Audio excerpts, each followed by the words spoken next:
দক্ষিণ চব্বিশ পরগনার মহেশতলা পুরসভার 34 নম্বর ওয়ার্ডে অনুষ্ঠিত হলো আলিপুর সাব ডিভিশনের প্রথম আমাদের পাড়া আমাদের সমাধান মেগা ক্যাম্প। স্থানীয় তৃণমূল পৌরপিতা গোপাল সাহার উদ্যোগে আয়োজিত এই ক্যাম্পে বিপুল সাড়া মিলে।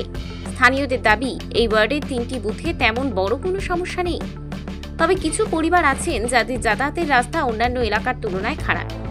তাদের সমস্যা দ্রুত সমাধানের প্রত্যাশায় বহু মানুষ এই ক্যাম্পে যোগ দেন। অনুষ্ঠানে বিশেষ অতিথি হিসেবে উপস্থিত ছিলেন আলিপুর সদরের এসডিও তমগ্নকর, মহেশতলা থানার আইসি তাপস সিনহা এবং পৌরসভার একাধিক আধিকারিক। পাশাপাশি ছিলেন বিভিন্ন ওয়ার্ডের তৃণমূল কাউন্সিলররাও। সুসজ্জিত এই মেগা ক্যাম্পে উপস্থিত থেকে এসডিও তমগ্নকর জানান, আলিপুর সাব ডিভিশনে মোট 450টি ক্যাম্প হওয়ার কথা। এর মধ্যে প্রায় 60% ইতিমধ্যেই সম্পন্ন হয়েছে। এ পর্যন্ত প্রায় 3.5 লক্ষ মানুষ তাদের অভিযোগ ও প্রস্তাব জানিয়েছেন। আগামী 15 জানুয়ারির মধ্যে প্রাপ্ত সমস্ত তথ্য বিশ্লেষণ করে সমাধান করা হবে। পাশাপাশি তিনি আরও জানান, দুয়ারে সরকার ক্যাম্পও সমান্তরালভাবে চলছে, যার মাধ্যমে লক্ষ্মীর ভাণ্ডার, বার্ধক্য ভাতা, বিধবা ভাতা সহ নানা সামাজিক প্রকল্পের সুবিধা মানুষ পাচ্ছেন। এই ক্যাম্পের প্রধান উদ্দেশ্য ছিল আরও বেশি সাধারণ মানুষের কাছে পৌঁছে যাওয়া এবং তাদের সমস্যাগুলিকে সরাসরি শোনা। স্থানীয় বাসিন্দারা জানান, এই মেগা ক্যাম্প তাদের আস্থা বাড়িয়েছে এবং তারা আশা করছেন দ্রুত সমস্যার সমাধান হবে। আমরা বললাম যাতে করে মানুষজন স্বাস্থ্যসাথী কার্ডের জন্য আসছে, লক্ষ্মী ভাণ্ডারের জন্য আসছে এবং স্টুডেন্ট ক্রেডিট কার্ডের জন্য, লোনের জন্য তারা আসছে।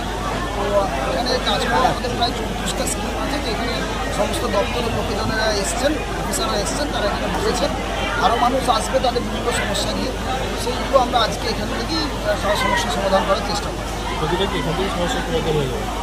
একদমই এখান থেকেই আমাদের সমস্যার সমাধান হবে এবং আমরা প্রত্যেকে যারা আসছে তাদের সমস্ত কিছু আমরা লিপিবদ্ধ করে রাখছি।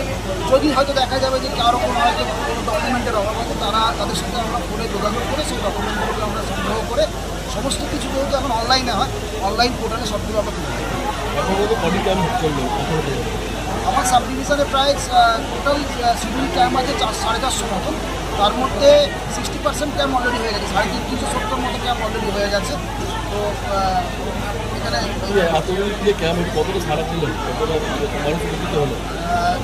আমরা এখানে যা ফল দেখেছি, আমাদের পাড়া আমাদের সমাধানে প্রায় 3.5 লাখ মতো মানুষ তাদের মতামত জানিয়ে গেছেন।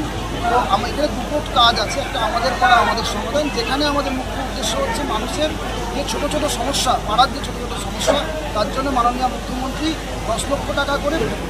দেখুন, আগে রাস্তা আমরা ওদের দ্বারাই প্রপোজাল যেত, যে আমরা মানুষের থেকে শুনতাম এবং বলবো না যে এই যে প্রকল্প, এই প্রকল্পটা কিন্তু ভারতবর্ষের মধ্যে মনে হয় প্রথম, যেখানে সাধারণ মানুষ সরকারের কাছে একদম তার যে সমস্যা সেটা তুলে ধরতে পারছে না। একটা ক্যাম্পে এসে যে আমার ওখানে একটা রাস্তা লাগবে, যেটা সাধারণ মানুষ মনে করছে।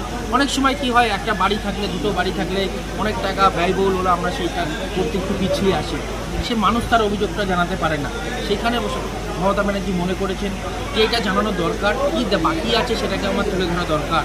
আজকে ধরুন 10 লক্ষ টাকা নয়, আমার মনে হয় সরকার যেভাবে প্রত্যেকটা কাজকে নোটিং করছে, যাতে আগামী দিন যে কাজগুলো এই ক্যাম্পে জমা পড়ছে, আগামী দিন হয়তো এই অর্থ শেষ হওয়ার পরে আবার হয়তো কোনো অর্থ বরাদ্দ হবে, যাতে যে কাজগুলো মানুষ অভিযোগ নিয়ে আসছেন সেই কাজগুলো মানুষ সমাধান যাতে পায়। আজকে আমাদের এই ক্যাম্প তো একদিনেরই ক্যাম্প, আজকে 2টো পর্যন্ত ক্যাম্প চলবে এবং ক্যাম্পে প্রচুর মানুষ এসছেন। মহকুমা শাসক এসেছিলেন, ডিএমডিসি ম্যাডাম এসেছিলেন, আমাদের আইসি সাহেব এসেছিলেন, সবাই এসেছিলেন এবং প্রত্যেকটা মানুষকে আমরা প্রচার করেছিলাম তারা জানি তাদের অভিযোগের কথা সরকারের কাছে লিখে পাঠায়। আমরা পাঠাচ্ছি, তাদের পাঠানোটা আরও বেশি করে জানি হয়, এটা আমরা সবাইকে প্রচার করি। এই মেগা ক্যাম্পে কিরকম ছাড়া পাচ্ছেন? আপনারা দেখেছেন যে বহু মানুষ এসছে। আমাদের আজকে 3টে বুথ নিয়ে একটা ক্যাম্প হচ্ছে, তো সেখানে বহু মানুষ আজকে এসছেন, যাদের যে এটাকে মনে হয়েছে যে এই কাজটি হলে আমার খুব ভালো হয়, তার জন্য বহু মানুষ এসছে। দক্ষিণ চব্বিশ পরগনা থেকে শেখ সাইফুদ্দিনের রিপোর্ট, ডিএন নিউজ বাংলা।